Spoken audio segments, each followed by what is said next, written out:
Se nourrir seul fait partie du quotidien, mais ce n'est pas forcément évident à apprendre. Parfois, ce n'est même pas une partie de plaisir. À la microcrèche Zandtasl à Gundershofen, une idée plutôt originale autour d'un projet pédagogique simple est mise en place pour rendre toute sa convivialité au déjeuner des petits bouts de chou. À 11h30 tous les jours, c'est le repas de midi et depuis septembre 2016, les enfants mangent désormais en self-service à partir de l'âge de 18 mois. Parce qu'il faut qu'ils soient un tout petit peu autonomes et sous, bien sûr, la surveillance et l'aide des animatrices. Prendre dans un plat et que ça arrive dans le plateau, c'est pas toujours facile. Il y a des fois où ça tombe un peu à côté. Et pour eux, c'est vraiment une façon de maîtriser le geste et une motricité fine. Au menu aujourd'hui, concombres et tomates, épinards, poissons, pommes de terre, fromage et pain.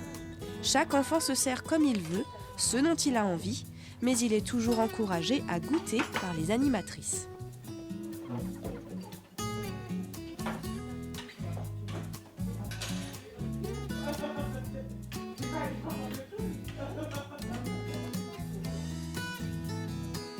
Ils mangent en 2 services et le buffet est redressé pour que chacun puisse avoir la même qualité de repas. Pour certains, ils se resserrent même et finissent par le dessert. En tout cas, ça a l'air de leur plaire. C'est une autre façon de devenir grand et de devenir autonome et c'est vraiment le plaisir de manger et de partager avec les copains un moment où on prend vraiment le temps de nommer les aliments, de dire de quelle couleur c'est, quel goût ça a et de discuter avec les animatrices. Le bien-être et l'autonomie de l'enfant sont favorisés par cette pratique de self-service à midi. Les retours des parents sont très positifs et encourageants, puisque d'après l'équipe de la microcrèche, même les enfants les plus réticents goûtent aujourd'hui très régulièrement chaque aliment, même à la maison.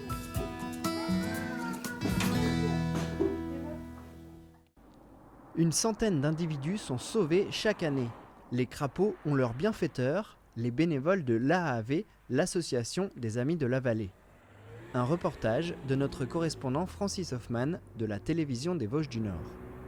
Chaque année, au mois de mars, je quitte ma forêt où je passe l'hiver engourdi dans une vieille souche. Pour traverser la route et venir me reproduire dans cette mare.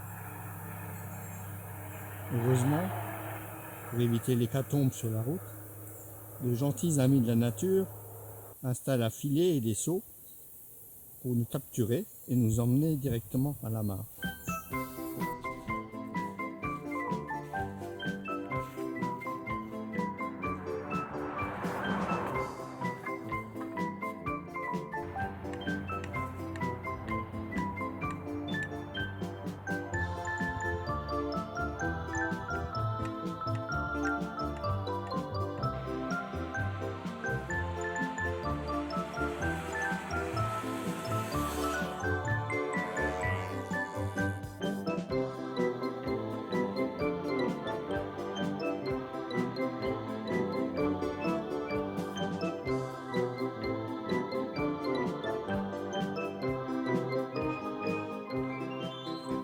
Et voilà, Jean-Claude qui pose le dernier seau.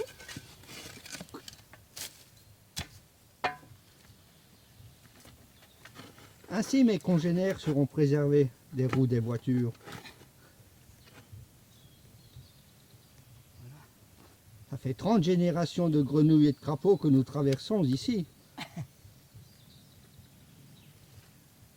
Merci Jean-Claude pour ton aide. Il n'y a pas de quoi, ça fait 100 sous.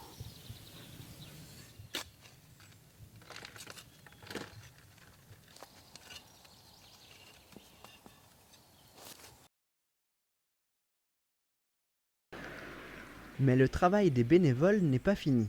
Régulièrement, il faut relever les seaux et libérer les crapauds, les grenouilles et les quelques tritons qui veulent traverser.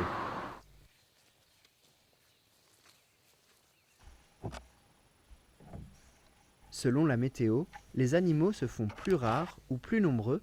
Ils ne sortent que s'il ne fait pas trop froid la nuit.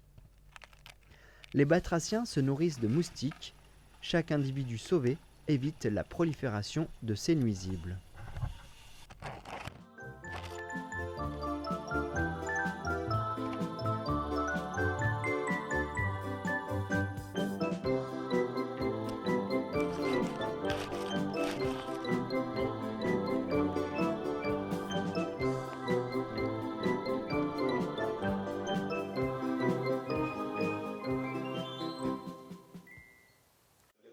Infraction financière, atteinte à la personne ou encore escroquerie, les chiffres de la délinquance locale pour l'année 2016 ont été révélés aux élus. C'est à la salle cuirassier de Reichshofen que le commandant de compagnie de la gendarmerie de Haguenau est venu présenter un bilan en nette baisse. Les chiffres phares effectivement de la brigade de Niederbrandt-les-Bains Reichshofen pour ce qui le concerne l'année 2016, on enregistre une baisse significative de la délinquance de l'ordre de 25%. Cela représente 181 faits de moins constatés en 2016 par rapport à 2015. Et ces chiffres s'expliquent principalement par une baisse en matière de vols simples, c'est-à-dire des vols sans circonstances aggravantes, sans effraction, au préjudice de particuliers, mais également une baisse des vols contre les véhicules ou de véhicules. Concernant les atteintes volontaires à l'intégrité physique des personnes, les chiffres sont stables, avec une légère baisse de l'ordre de 5%. Pour les infractions économiques, financières, une baisse est également enregistrée, même si un chiffre noir subsiste en ce qui concerne des faits d'escroquerie ou d'abus de confiance via Internet qui ne sont pas révélés.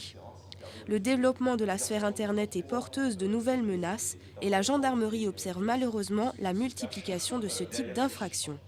Pour autant, le bilan reste plutôt positif.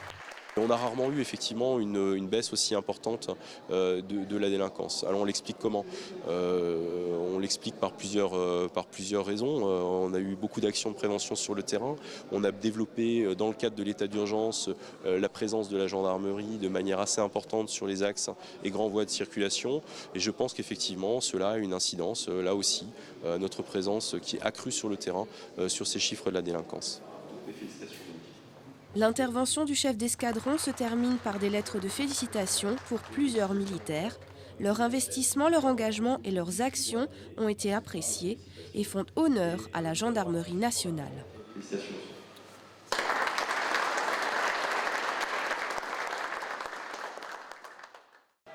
La première réserve de biosphère transfrontalière a été labellisée par l'UNESCO en 1998 et elle se trouve chez nous.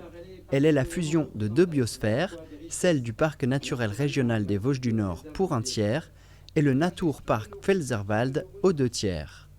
Ce territoire, aux particularités naturelles similaires, se distingue par le grès, l'eau et surtout la forêt qui couvre la majeure partie du biotope. Le but, préserver la biodiversité. Le 22 février à Sturzelbronn, un nouveau protocole a été signé entre les deux parcs. La culture de la collaboration est très forte et notamment on le voit à travers les parcs allemands et français, donc il y a une collaboration très très forte et ceci ça se ressent à l'échelle du territoire et c'est très important pour réussir le projet qui est renouvelé aujourd'hui, à savoir la réserve de biosphère transfrontalière. Voilà. Après, ce qui est important pour nous, c'est qu'aujourd'hui la signature entre deux présidents de parcs qui ont leur structure propre avec un chapeau qui est la réserve de biosphère, ont signé ce protocole en présence de deux représentants de l'État. C'est ça qui est important, c'est que l'État s'approprie quelque part ce protocole d'accord, que ici finalement l'Europe on la vit au quotidien. Une vision partagée côté allemand. Il est très important pour le développement de la région de créer des liens entre l'homme et la nature dans le cadre de la réserve de biosphère. Je peux dire aussi que du côté allemand, les habitants sont de plus en plus enthousiastes.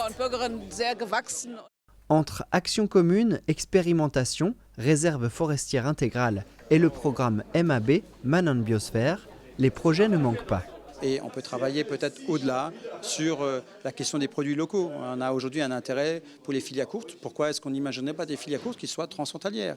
C'est aussi la question du tourisme. Je pense que la mise en valeur touristique de ce territoire-là, eh bien, qui a sa cohérence, il faut la renforcer. Et donc c'est par exemple des sujets sur lesquels nous allons travailler demain plus et en complément de ce que nous faisons déjà par le passé.